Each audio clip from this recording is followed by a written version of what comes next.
Tamam gözüm üstte. Ha?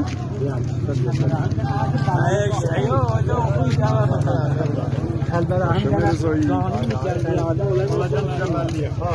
Yer yolluyor yollara. Mustafa diye yol eden şirketini yer yollamanı. Buna görüp de. Kahramanlar çok ağır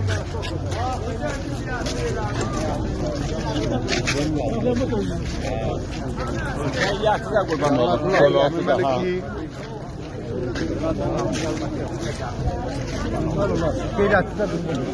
Kambaramuni. Tevhid Maliki.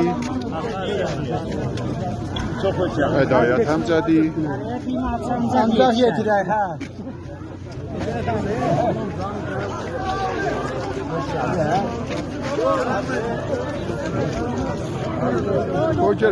Koy bir.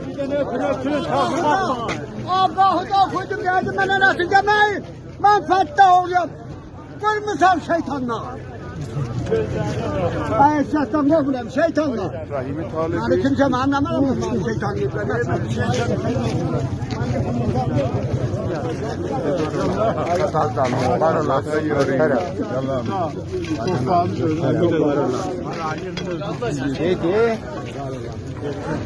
Yusuf Mutalebi.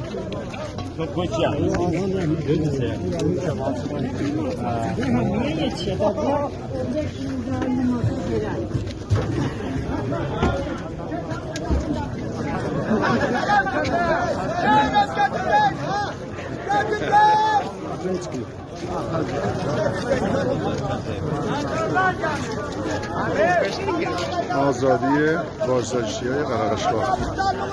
بعد از یک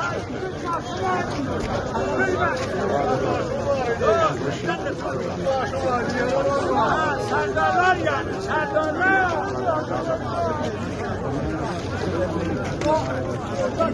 Serdarlar geliyorlar Fransa'dan yani götür koyarlar. Kör edersin Fransa'dan yani.